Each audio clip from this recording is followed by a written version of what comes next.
Pessoal, o ministro do Supremo Tribunal Federal, Cássio Nunes Marques, está defendendo então que essa ação vá a plenário justamente por conta do teor e de toda a polêmica que envolve. Já vou conversar aqui com o André Anelli, que vai trazer os detalhes para a gente a partir de agora. O que o ministro alega, hein, Anelli? Bem-vindo.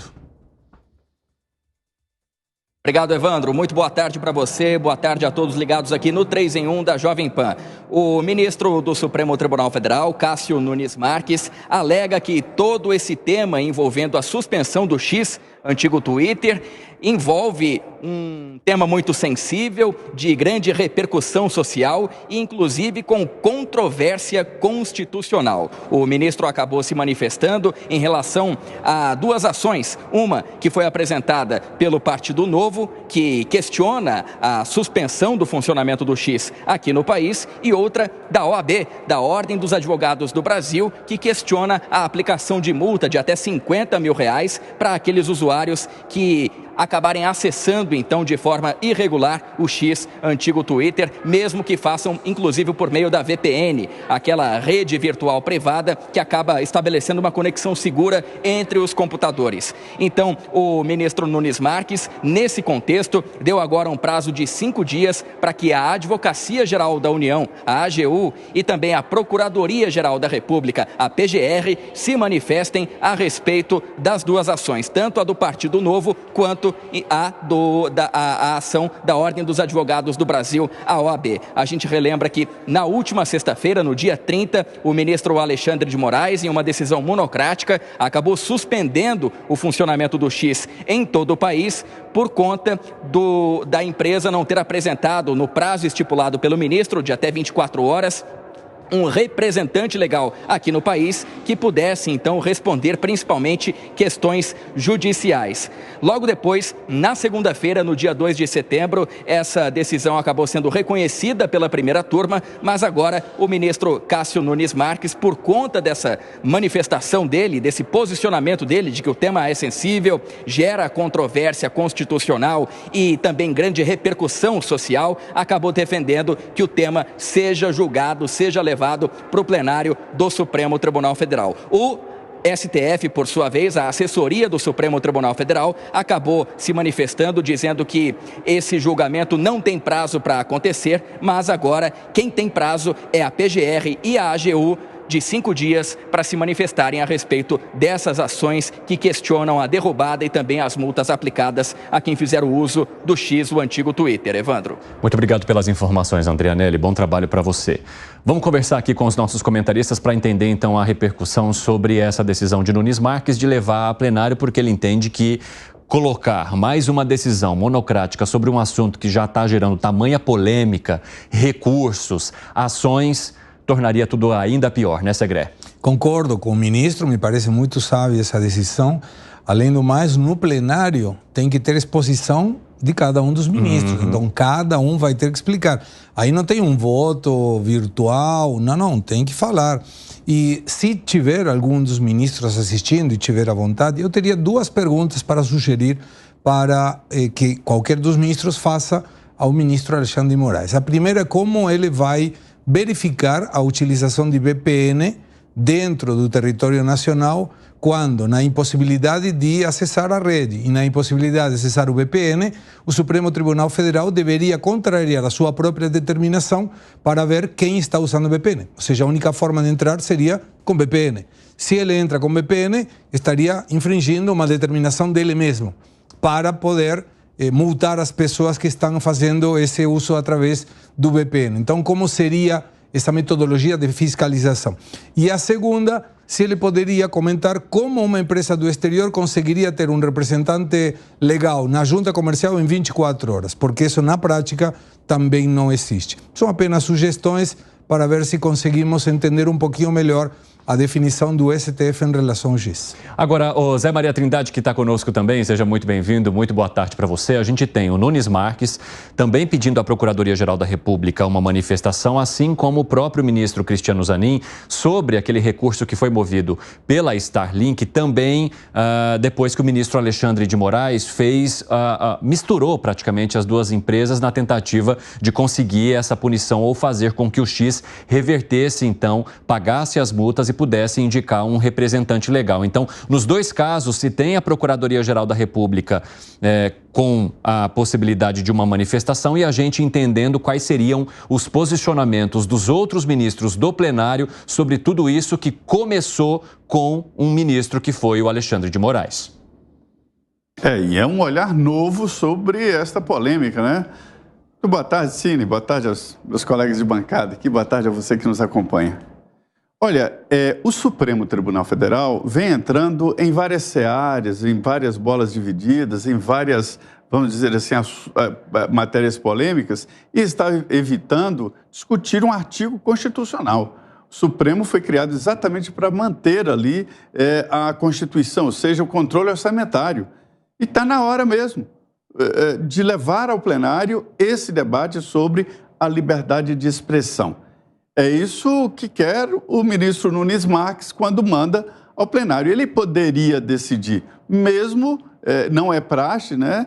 Os ministros não gostam, quer dizer, um ministro, de forma monocrática, derrubar uma decisão de outro ministro, né? Ele poderia simplesmente não conhecer, que é o termo que se usa quando não entra no mérito, diz apenas que é um instrumento que não deve ser julgado, ou porque está vencido, ou porque é um instrumento impróprio, assim por diante. Mas não, o ministro Nunes Marques quer levar o assunto para o plenário principal. É preciso, porque eu não vejo nenhuma razão para o Supremo correr desse processo. Trata-se de matéria constitucional. E discutir com clareza, né, na frente da TV Justiça, de que forma cada ministro enquadra esta liberdade de expressão que está no artigo 5º da Constituição. E é preciso ali deixar muito claro, já está na hora, já está passando da hora de se falar sobre vetos a plataformas digitais, censura prévia, que quando proíbe alguém de se expressar, é uma censura prévia, né? E, na verdade, o Supremo ainda não se debruçou, como dizem os advogados, sobre esse tema espinhoso e muito importante. Então, é um bom momento para o Supremo discutir a fundo o que é e até onde vai a liberdade de expressão. Fala, Gani. Bom, primeiro, parabéns ao ministro Cássio Nunes pela posição coerente de levar isso ao plenário.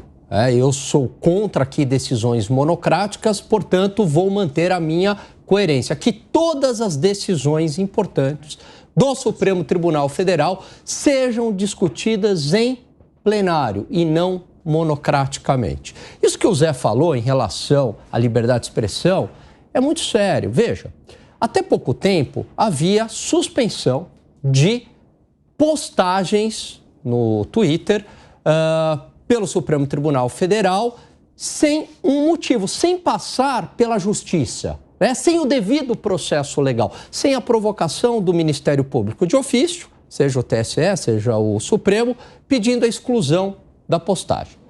E a gente aceitou isso. E veja, a exclusão de uma postagem sem o devido processo legal, o que é o devido processo legal? Provocação do Ministério Público, investigação, e você saber ali o motivo pelo qual a exclusão da postagem. Esse é o primeiro ponto.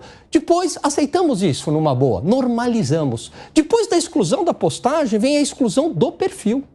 Não é só ao ato de uma postagem, é a exclusão do perfil como um todo. Novamente, sem o devido processo legal, sem a provocação do Ministério Público e o pior, sem a pessoa saber o motivo pelo qual o seu perfil está saindo da internet. Você tirou completamente a possibilidade dessa pessoa se expressar. Portanto, afronta, sim, a liberdade de expressão. E aí a gente normaliza e acha normal, porque é um influenciador que eu não gosto. Tem até senador da República nisso. É um senador que eu não gosto, a opinião dele eu não concordo. Tá certo, a gente vai normalizando princípios constitucionais.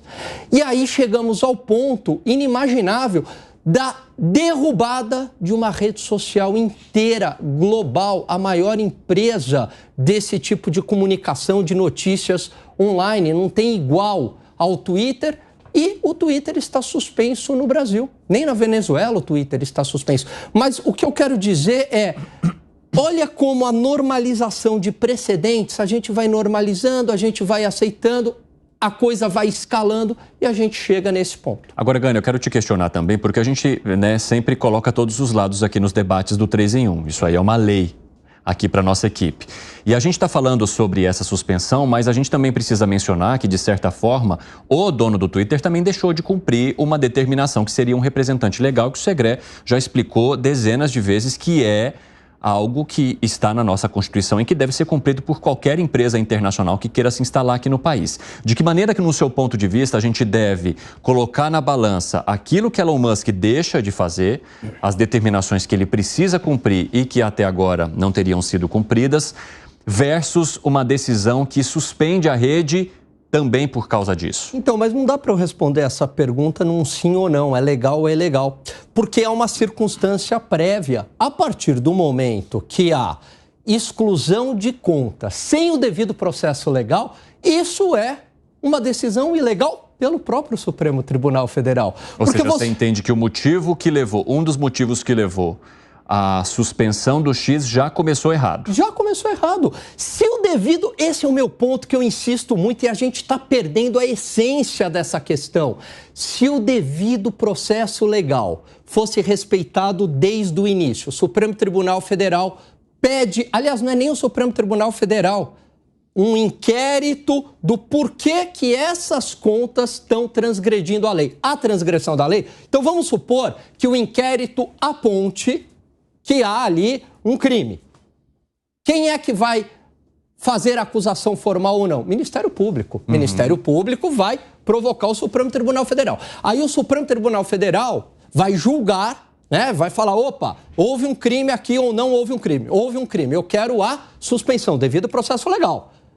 Mas você passou por todo o rito. Aí o Elon Musk tem que cumprir. Como é hoje, né? Se tem o devido processo legal, se uma pessoa comete uma injúria, uma difamação, uma calúnia numa rede social e tem o devido processo legal, é função da rede social excluir aquela postagem. Mas nada disso aconteceu. Então, se já começou errado, se já começou num contexto de ilegalidade, eu não estou nem falando de justiça e injustiça, estou falando de ilegalidade. É claro que uma ilegalidade vai gerar outra ilegalidade. E aí a gente chegou numa situação, num quebra-cabeça que não tem fim, a gente não consegue resolver. Segré, eu quero muito te ouvir sobre isso, porque você também tem um olhar no âmbito de questão empresarial mesmo, de a necessidade de haver um representante aqui no país. Como é que a gente deve colocar essas duas questões na balança? Primeiro, vou acompanhar o Alan. Vamos um pouquinho para trás.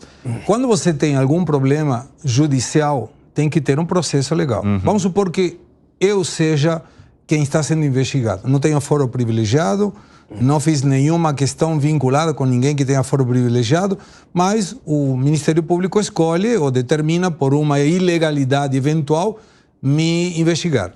Essa investigação teria que ir na primeira instância, não no Supremo Tribunal Federal. Como isso está vinculado com aquela investigação das fake news, então suponhamos que tenha vínculo.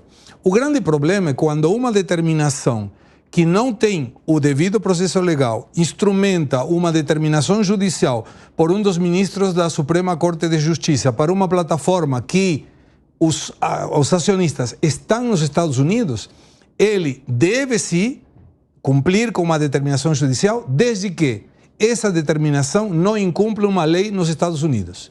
E a lei nos Estados Unidos determina que somente pode banir uma conta se tiver o devido processo legal. Então, o que o Elon Musk determinou?